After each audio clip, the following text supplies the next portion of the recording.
एक लॉक बनेगा इसका। फिर आपको भी सारा लॉक बना के दिखाते हैं। बड़ी खूबसूरत क्रॉस होती है ये। उसकी सुबह पैकिंग होगी, ये आप देख रहे हैं।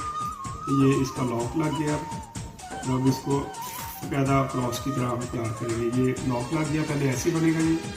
उसके बाद आपने इसको इसके अंदर से वापस डालना है। ये थोड़ा मुश्किल काम होता है क्योंकि ये पत्तियाँ नरम वाली हैं।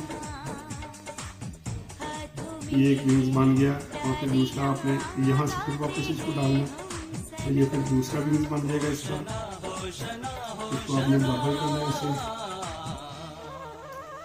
तो आप सारा देखते हैं कैसे ये तैयार हो रही है। और उसके बाद आपने यहाँ से इसको वापस करना है। ये आपकी तरफ